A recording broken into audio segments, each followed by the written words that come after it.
No, sir. I'm sorry, sir.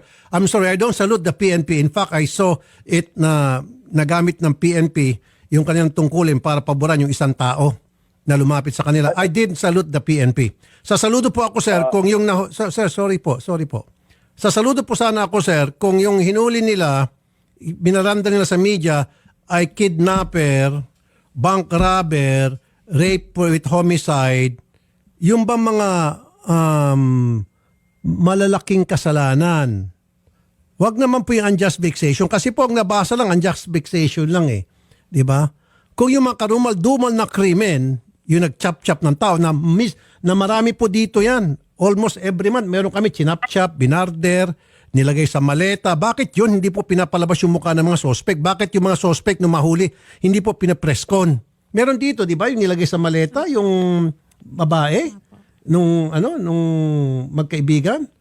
Nahuli yun. Bakit hindi nyo preskon yun? Chap-chap yun. Chinap-chap yung babae nilagay sa maleta. Tapos tumakbo ng Mindanao yung suspect. Nahuli nyo, nasa custody nyo. Walang preskon. Bakit ito, unjust vexation, preskon ninyo? Sir Rafi, sabi ko nga po sa inyo, ako po yung kasama po ninyo dyan. Yung po mga lahat po ng kriminal, yung po kailangan nyo nga pong mga warrant, details, photos, kasama po ninyo ako dyan. I will provide you po with those details. Sabihin nyo lang po sa akin. Yun naman po, sabi ko nga ako dito, o nga po, it might appear na unjust vexation lang po ito, pero hindi nga po, Senator Rafi. I can provide you with the full case folder. Kaya po may perjury po dito. Ang dami po, napakahaba po, Senator Rafi. Meron pa nga akong private armed groups. Masyadong mahaba po. I'll be happy to cooperate po. I understand where you're coming from, Senator Rafi. Hindi po tayo nagpapagamit sa kahit na sinong tao o vlogger. Yung po PNP po natin ay hindi po nagpapagamit sa kahit na sinong tao. Kasi sir, alam mo kung bakit nakita ko na para nagamit po yung PNP. Dahil natimbrihan po yung complainant against this vlogger na mayabang. O sabihin natin, vlogger na mayabang. Etong si vlogger na mayabang, nung mahuli siya, nakaredy na po yung complainant na may dala pa pong mga combo, may dala mga banda, tapos kumakanta-kanta pa. And pinayagan po ng PNP yun? Hey, po, dapat, iba po. Sir, wait. Sir, magkaibigan tayo. Nakita tayo sa Senate. Pero sir, ako, I call spade a spade. Okay?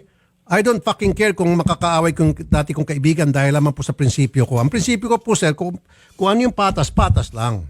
Kung ano yung mali, mali lang. Yan po yun eh. Meron ako nakitang pagkakamali dito. I don't care dun sa vlogger na mayabang. Okay? Sobrang yabang talaga. Maging ako, nainis ako dun eh. Pero hanggang doon lang tayo sa inis. Pero wag natin pinipersonal. Yun po yung point ko. Ako talaga, sir, para sa akin, saksakan ng yabang yung taong yon. Pero yung ginawa sa kanya, grabe naman. Sobra na yun, sir.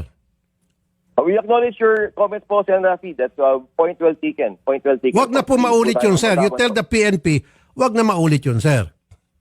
Yes, Senator Rafi. Makakarating po. Pero in defense po, sabi ko nga po, we will support you. Yung po hiningi po ninyo mga detalye and photos, you will give. Sabi ko rin nga po, ang na-highlight lang po kasi, nagsalita rin po kasi yung pong vlogger nga na yun, na isa, yung pong hinuli, as sabi niya, unjust vexation lang po yun, yung kaso niya. Pero sabi ko nga po, mahaba po, Senator Rafi. Yes, sir. Again, for the last time, pagtibagsangan ng oras, it leaves a bad taste. Kasi example, hulihin siya. Alam na nung PNP. Ibig sabihin, itong complainant laban dito sa mayabang na vlogger, tinimbiran yung PNP. Ngayon sabi ng PNP, wag kayo mag-alala, huli na natin. Now, pagdating po doon sa presinto, nandun na po yung banda. May banda, sir. Tapos may mga Sir, sandali lang, sir. Sir, wait. Marami doon nagkakantahan pa sila. Yung kantang pang-asar, which okay lang. Kasi asadero din, mga asar din tong sinahuli.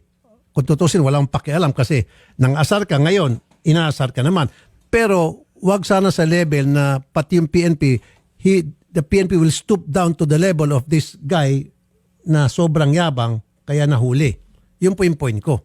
Maging patas po sana yung ating PNP at wag pumakisaw-saw sa away ng bawat ng parehong vlogger. Nakayuko na nga, lalait-laitin mo pa.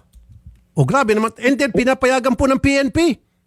Why? Bakit pinayagan ng PNP yun? Nandoon na nga, naka-uniforme na, nakayuko, kumbaga dapa na sir eh. Nakayuko na yung tao, hindi na umimik, mangyak-yak na, and then pinapayagan yung mag-asawang complainant, nilalait-lait siya. At andun yung PNP, nakita, sir, kitang-kita ng mata ko, itong complainant at saka yung PNP, naglalandian, sorry for the word, nagpiprensip-prensipan. Ang sakit sa mata, sir. Yun lang, sir. Tama po kayo, Sen. Rafi. Very point well taken. Totoo po, again, I repeat, I apologize siguro po for the PNP and for your sensibilities po, yung pong sakit po na nakita po ninyo dito. I did not know about the band.